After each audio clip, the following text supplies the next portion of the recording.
What's the Satori? That was a good grand entrance. Yeah, Satori. defo. How's everyone doing out there in Jitsland? Sunny cold day. Yeah, we're cold one. Another busy week. So we got one in last week. When it's busy enough, or when it's not so busy that we can do them, and it's busy enough that there's enough stuff to do them on, we'll try to do it every week. So the happy medium. Yeah. Hard to find. Another busy weekend. Oh, that's what I was going to say. Yeah, it was keep on up hashtag win the weekend. A few people are asking about it. It's like one of the guys who was competing on the weekend. He was telling me he was out for the Joshua fight, as were obviously a huge amount of people that train martial arts. Might have watched it somewhere, and everyone just down the local was doing cocaine. So that was the Saturday night. They were going out, they were just screaming, and they were just getting off their head on coke. And he was trying to give back. He was doing the comp. So he's out there actually doing something positive, and other people are frying their brain. So that's kind of what I mean behind win the weekend. You're doing something beneficial with your weekend that can get you closer to your goals, as opposed to, and it was, if you haven't seen it before, Mikey Owen put up a real good thing before. Mikey Owen's a guy from Cork, down trains at Felipe Martin's place, and it just was talking through what cocaine actually does to your brain, and it just scary, it fucks your brain basically. So if you have a choice between training and doing a competition on the weekend, or doing something positive, whatever it is, or watching a competition and feeling yourself full of shit, just try go train and do a competition for once, and you might just win the weekend yourself, you know. Win the weekend. Anyway, and a number of people did win the weekend. We were out at Grappling Industries there on Saturday. There was a bunch of kids at it. The matchmaking was a little bit iffy. First to arrive, last to leave again. With the bounce out. Yeah. The kids done really well. We had kids all across the brackets, from kids to teens to adults. It's the first time really. Well, we've done a couple of internationals like that, but it's the first time we kind of are more. The kids have done a lot of our leagues and stuff, and just format working. Kids playing out with their skin didn't matter, but as well it was nice because a couple of the kids that were in bigger brackets and stuff, kids from Rhino, kids from whatever, and they were like, we're not going to bash, like they had good matches, good fair matches, and it's getting well. Thankfully, one of the kids, because I remember you saying that at the time, one of the kids, he was just that bit bigger, and he was winning handy enough on the size. Obviously, he has technique as well, but he's winning on size and whatever, and he just made a point of not trying to absolutely batter our student or try to injure him, which was nice. But if we'd done the matchmatching like that, we would not hear the end of it. It'd be war. If we matchmake, if we at one stage we had a 7-year-old in with he's a 7-year-old grey belt, had him in with a 9-year-old yellow belt and a 9-year-old. I think there was 2 yellow belts and another grey belt in the bracket. He was 2 feet underneath them. Only that his parents were like, oh no, it's okay to go. We were going to pull him from the comp, but it's just the grappling. At our comps, like if there's as much as which is normal. The kids' brackets change every 3-4 kilos, say just roughly. So usually, at most, we'll move someone one bracket. It's as in one weight class. But you can't just get 12 kids and stick them in a bracket because it's 60 quid a head. Yeah, and also with belts, you'd rarely go grey belt up to colour belt. You wouldn't. And the age difference is, I think the normal is 1 to 2. Yeah. So it's not 3 to 4 dependent. belts and 10 kilos. Yeah. And that's what it was. I didn't even think about this, but until one of the parents of mine said, they were like, listen, Pat, like what's going on? Do they not see? And I simply said to her, look, this isn't our tournament. I'm sorry, but they see 60 quid. Thanks very much. See you, and that's it. And she couldn't believe it, but that's international competition for you. So yeah, that's just it. It's a business. It's business, and you can understand it from running comps. You can understand if someone is business orientated. That's the way they do it. They make their money, so that's it. They're happy, and everyone will show for the next one as well. It's big man, and the adults got a lot of matches. You know, it was good. Like some of the guys, like say Yanis, he had. It was 6 in his division. He didn't have to do the last one because he closed it out with his teammate. So 5 matches on the trot. It's hard to get that. And teammate 5 matches over the other side, wasn't it? Yeah, so he got 5 matches, 4 submissions. Max, one of his opponents didn't show up, so Max Fogarty, he got 4 matches, 3 submissions. Then he closed it out in the final. Paul McHugh got 6 matches. He got 4 submissions in it. You know, and there's a bunch of other guys like that, which is great to see.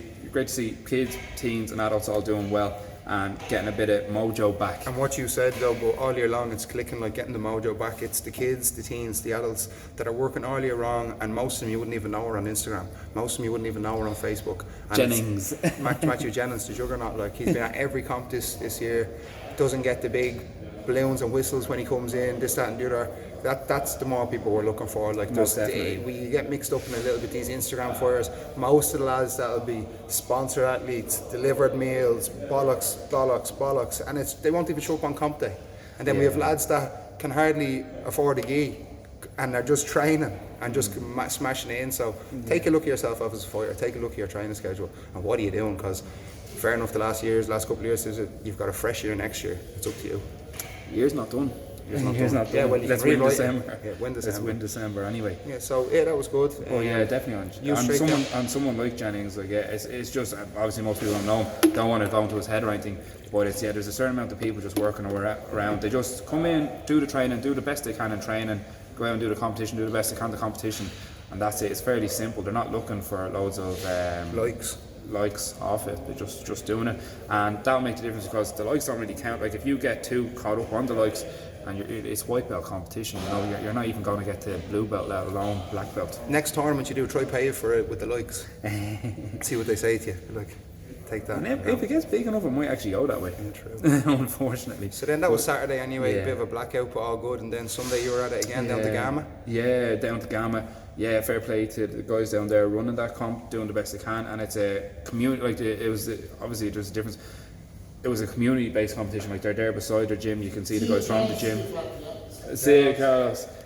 They were just. It's a community-based thing. You could see they had their staff working the event. They had their kids competing at it. They were all on the podium afterwards. It was good. It was a good vibe at it, like, which was nice. And Kyle went down 6 matches, 6 wins, 4 submissions, I think it was.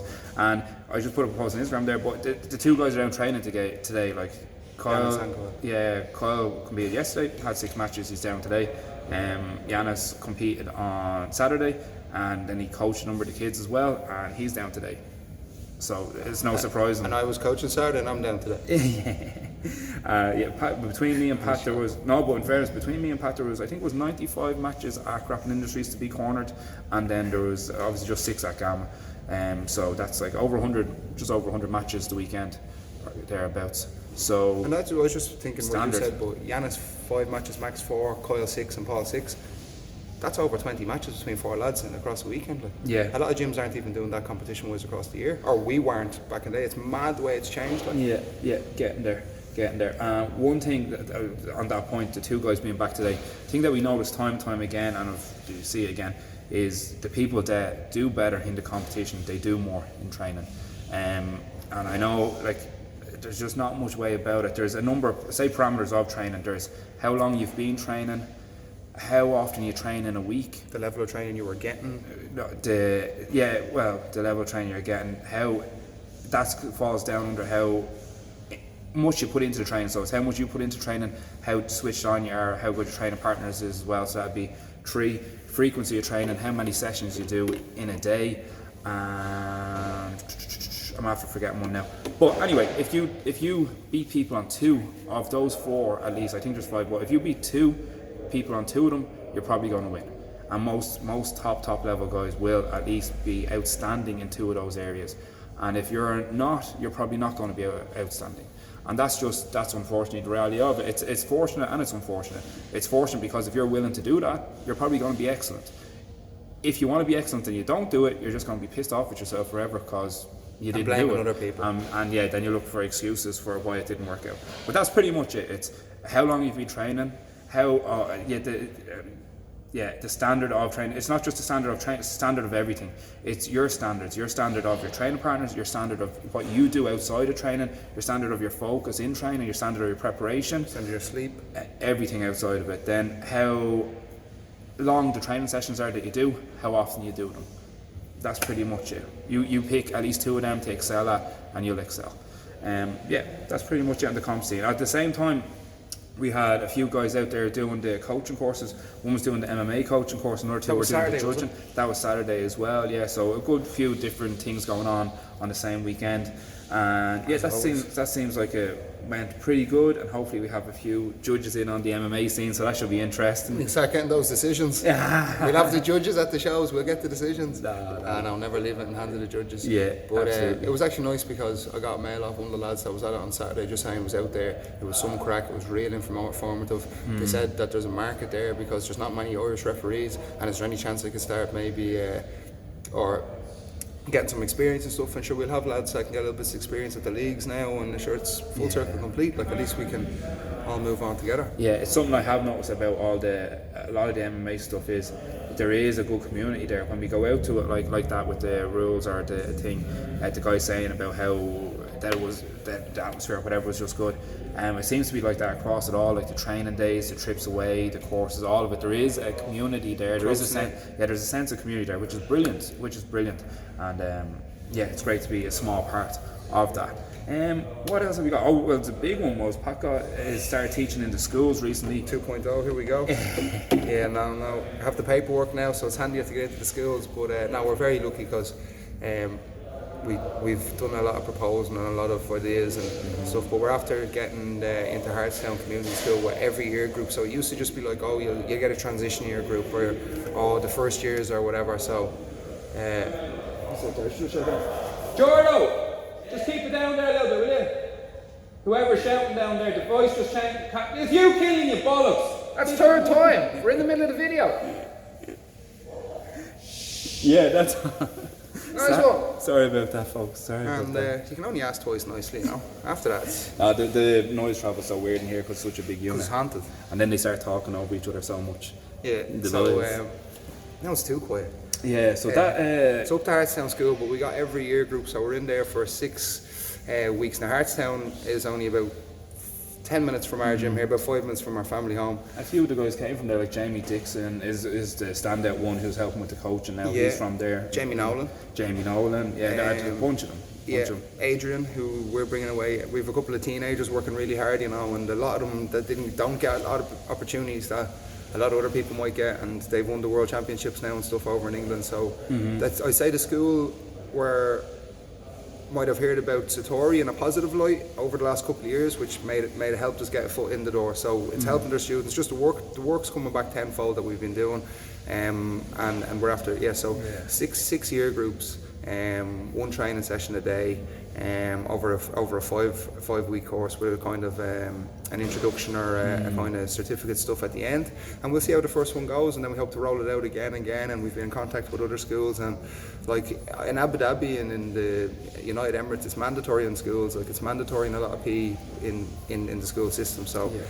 We're not the Irish government or any means to it, but if we can just get it in one and see a few benefits in two, who knows what way it'll go. So we have the paperwork, we have the staff now, we have the coaching. It's not just me and John flying around in a starlet trying to do everything. So no, it's really nice. So I'm looking forward to that. Really looking forward to that. It's a very long-term project as well, though, because we've been. How long has it been? Like 2014 was for schools. Yeah, 13. Yeah. So and we've been trying like I made a serious proposal document as well, and like the amount of times we've gone into schools and all, it's not how hard it actually is to get into them. So because it's just the Irish system, it's the same across everything. It's who's been there the longest and what way do they want to do it. There's no structure or legislation on anything, and if there is, it's down the bottom of a cabinet somewhere, because whoever's been there the longest. It's usually, sometimes you rock up to a school and there's someone there that's all for the kids, and they've been there 25 years and they've bent over backwards and you can't believe it, and then you just go to other places and someone's been there 25 years, they've had bad experiences, there's been problems with the car park, and it's just shut door. So unfortunately, like, I suppose it is. I don't know what is the key. It's just a discrepancy, and like sometimes you go in, it's like that. It's unbelievable how hard some people work. And the feeling you get coming out, and Jesus Christ, this is working, you know. And then other days you just come out and you're just sitting in your room going, yeah, you're in another place. Did that happen today? Yeah, it must be because they're in there long term, like, and they're not going to lose their job. They don't have to hold the standard, you know, government work. Well, remember when we were in PE in school, just out of interest, like, you're allowed to just go run around there, go run there, or just shut up, like. Ours used to be, lads, soccer or laps, girls club, or I don't think it was nothing, option of laps. And if you were in between, you snuck off to go smoking. And unfortunately, I just wasn't stimulated, and I'd be out in the bushes smoking with the boys. If you got a chase off the teacher, it was a benefit. Honest to God, it's pathetic when you look back at it. Like, that's our cardio, physical education. Hide in a bush smoking in the bush and run. I'm not messing with. We used to be there, and then we'd have to. It got to the stage where you'd be jumping over the school wall into people's back gardens. You'd be jumping along the back gardens back into the school, in the other door, and into your classroom, pretending you weren't doing that, instead of going to PE. Yeah. So I wasn't the only one. There was multiple classes. I was probably one of the lads that wasn't going out every day. There was multiple classes of this. So, and it's nice as well now because, well, I don't know if it is or not nice, but generally they stamp down special needs assistance. They stamp down PE. Anything that was, I don't know, was just sort of stamped down. And more teachers in classrooms were like, well, you have to take care of PE. But it actually turns out that has, from what I can see, a good thing, because the teachers are younger, they're coming from GA backgrounds, they're coming from the country, whatever, and they actually know a little bit about sports, and they're not PE teachers, but they're being left, right, you sort the problem. They have, in Mocktus over there, they have kids doing yoga in the classrooms, they're out doing stuff, there's bike clubs during the day and stuff. So they tried to save the money from it, and of course the Irish people came up a little bit, and I don't know, maybe around the way it's working better. Yeah, it's mad to hear though, but imagine like, it was like, oh, French class. It's like, oh, yeah, you go down and teach a French class. Go down and teach French class. I can't speak French. You go and you fucking in there with like, oh, just go on your phone, use the Google or something. Yeah. Like science class explosion. But when it, you know what I mean? Yeah, you're teaching science. Today's explosives. Yeah, go on, make it work. But when it comes to PE, I think it streams back to the GA, because GA is free. Important as that, because it could it's be more explosion. important. Yeah, because your body is going to explode. Yeah, it's more important. Your heart's going to explode. Your brain, your body is the science project. But no, just crack a load of money into Bunsen burners. The amount of Bunsen burners that were robbed out of the class now, do you know what I mean? Just gone missing and this and that, and just bullshit on top of bullshit, like. Yeah. Well, anyway, we're in the schools, and hopefully it'll be some small benefit. We've been trying to get and Hartstown, they seem to be really what I'm talking about. I was actually talking to a lovely lady down there, and she says, listen, the gym at the moment, but we're doing fundraising ourselves, the parents and the teachers. We have bagpacking for X amount of money, which is going to do the gym upstairs, and then the next year we'll have all the gym for the kids. And I was just like, that's brilliant, but isn't it so sad that you have to do that? And she's like, look, we're not waiting anymore. Yeah. And they're getting it done. It's the same, because we will be down at a number of schools when we were trying to get in, and some of them were brilliant. The one down Phillips at Fortnum, the one I was talking to there, the secretary, and the principal came out to talk to me and everything, and she was excellent. Then where was your School of Air? I remember them; they seemed fairly on the ball as well, which is beside us here. Mocktus, we bent over backwards to get in there, and after going there as well, like I went to St. Mocktus, man. Our mum used to volunteer down there. Our uncle helped build the place. Our mum volunteered in the yard to mind the yard. Every plant sale, sure, I used to have to walk up and down with the plants because Mum didn't drive. She'd be like, plant sale, you'd be like, oh no. Here we go. You have to haul the bucket down. Buckets upon buckets. You'd be marching for the day, the school fair. You'd be bringing bag loads. Remember they used to do the wheels of the carts? Mum would be like, right, loading you up to be 8 litres of vodka or whatever down for the school fair. You'd be in bits for the time you got there. Now, just different times, man. Yeah, but it's mad how hit and miss it is. Like, it's unbelievable, because you're just born in a certain area, then you go to that school, and it's just like, and then it's such luck of the draw. You could have an unbelievable quality of service, or you could have something that's going to have dire consequences upon the whole duration of your life. That just goes back to that book Outliers as well, though, doesn't it? Just sometimes you can do what you want. You're just born in the wrong year, lads. You know, now not that we were or anything, but there's certain opportunities across life. But if you're born in the middle of a war, or you're born in the middle of a thing, compared to when you're born in the middle of a Celtic Tiger, there's just, your life's different, and that's it. Yeah, I think the Celtic Tiger was, if you're born during it, was worse. Yeah, maybe it wasn't. Probably, yeah. Just the mad way it works out. But anyway, off topic a little bit. So that was the schools, and then Chris Kindle, we're doing the Secret Santa here. Oh God, we have to get a tree in. We have to get a tree in somewhere this week. Yeah, I think we're just going to put a few baubles on somebody. Put a few medals on that there. Yeah, a few medals would be better than a Jiu-jitsu Christmas tree. That's deadly, actually. Yeah, a few medals on the tree. That's what we'll do. But the Secret Santa. Yeah, I have to get a little thing for a raffle as well. It's work in progress. I'll go and get it. We're going to have a couple of prizes, and it's just going to be a raffle. Every time you come down to train, you get a free raffle entry. So that's how she's going to work. Be here, get a raffle, and that's it. And then training wise, trying to get the finger out and get back.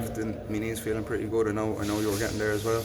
Oh, slowly. You'd be there at Grappling Industries, and it's competition's a funny thing. The night before, sometimes you don't want to do it. You're not doing it, you're there, you're just like, it's push pull. I was dying to compete yesterday at Grappling Industries. You see the day before, the 7-year-olds running up to you, the teens running up to you, Ferris and then Yanis and the thing. You're just I feel about the little missing part, kind of, of the puzzle. But I can't wait then for a big 2020 for us anyway. Or for me, speak for myself anyway. And yeah, what else we got going on recently? The beginners are doing well. Shout out to Paul and Jamie who are teaching that, and really good. And Coach Paul, man, your performances across the weekend, it's like you were really good. Like I think that was one of the best combinations I've seen. Like the wrist to the waiter sweep to the the backflip over his back armbar, whatever it was, you didn't even know what happened to yourself, but didn't you say that's the one I've been drilling in class? Yeah, he was teaching it during the week. Sure. And getting a bunch of stripes. We're going out there. There's a few people getting close to grading as well. When you're getting close to the top end of a belt, I was saying to people individually, but just in case I forgot to mention it to you, it's always good to get in a couple of comps, because then you're going to be up to the next belt and it gets that bit harder when you go to do the competitions. So it's always nice to get the few comps in. But we're going to have a grading on Monday 20th of January, so you got 2 weeks after the Christmas splurge to get halfway back in shape, and it won't be based on just those 2 weeks, it's kind of based on the previous year. When it comes to this time of year, people are always busy with Christmas parties, etc, so we're just going to leave it till January to do it, and hopefully it will help people get a good start to the year. And then for anyone that's we're having a little staff thing on Saturday ourselves, and then with our new projector and monitor system and stuff, we're doing the UFC this Saturday night. So from 9 or 10 o'clock, anyone that's a Satori member, if you want to watch the UFC here and have a bit of a laugh. And BYOB. I was going to say Coca-Cola, but that could go BYOC, the way the country is. BYO 7 Up. There we go. BYO 7 Up. And Patsy will be on security, so you aren't getting that in, lads. Taser. What fight is on? I don't even know. It's Holloway, is it? They'll know what it should. Oh, no. They'll start off. They'll go off, yeah. I think it's Holloway. Yeah. Well, honestly, I was just concentrating on the kids' brackets from Grappling Industry, so I don't know who's fighting the UFC. It doesn't matter. Unfortunately, it doesn't matter too much. Yeah. Any others? Well, I suppose we already touched on it there. Hopefully, a big 2020. Yeah, and then close over to Christmas. We're never really closed. Christmas week, whatever day Santi's there, and whatever day the pubs are closed, we might be closed. But mostly we'll be around a bit. I'll get open mats going. We'll put up a schedule anyway. We'll put it up on the Facebook page, and the Instagram stories and that. So. But there'll be training to be had when you're off. Get the training in as best you can. And during this time of year, if you're used to training, say maybe 3 or 4 times a week, and if it is dropping off, try to at least get 1 or 2 in. You know, every little bit that you do now will make it easier come January. We've got if people are looking for a goal, we've got, don't wait till January. We've got the grassroots on the end of January, and we've got the grade in January as well. Kids leagues end of January, MMA leagues start of February. So probably 8 weeks from now, 10 weeks from now, it'll all be going so again. That's perfect timing. You know, if you come out the other side of January, you wait a week to get back into it, then you've only got 2 weeks to prep. You wait your late. Yeah, you're going. Just do it now. Going, just don't wait. Stay in it. Just don't wait. Yeah. Active recovery, active training. Enjoy the Christmas. Enjoy, like, there's too many times I was going around, I'm not doing this and this because I have this, I'm not doing this. Just chill, enjoy everything, live in the moment, don't overindulge on anything, and it won't make any difference really to whatever. Yeah. You box yourself off for the whole Christmas, you just come out pissed off the next year anyway. Yeah, I hear you. Yeah, that's it. 2020's gonna be good, but we'll just take it day by day, week by week, and month by month. And yeah, if you are setting your goals, as a few people are already asking me, it's good to have overall goals for the year. But if you just do the daily stuff and the weekly stuff, that'll get you towards your goal, and that'll have much more success rather than just trying to go all out on the one major goal. And then if it's going a bit slower than you expect, or if anything goes wrong, a life event crops up and makes it that bit harder to get it, it can all go out the window. You know, it's like, oh fuck, I'm not going to get that goal, fuck it. But what's the minimum amount? Minimum amount of what? Training I should do. Yeah, minimum amount of training you should do. There is no minimum amount. Yeah, if you want, well, that's a good question actually. If someone is wondering, it depends on how good you want to be. So you start off how good you want to be and work back from that. If you want to be the best you can be, you do the most training you can do. And if you want to keep up with international people, it's probably going to be at least twice a day. And dedicate all your time outside of training to it. And then you have a chance. You have a chance of doing okay. If you don't do it, you don't have a chance of doing okay. And even if you do it, you might not get anywhere. And that's just it. That's just the reality of it. But enjoy the journey. If you have a goal and you strive towards the goal, it can be very motivating. It can just, focus your life, make your life better, rather than just like kind of slopping along and see what happens sort of thing. Stuck in the system, yeah. Anyway, that's pretty much it. So a bit off the cuff today. A bit off the cuff. SatoriVJ.com. There's our airplane that we paid to go by. And it went by upside down, so we have to get the money back. Upside down. I was back to front. All right, thanks a No, lot, it looked guys. good in the video because that's why it'll be back. Oh yeah, fair. Hopefully. Hopefully. Until the next one, SatoriVJ.com. guys. Usa.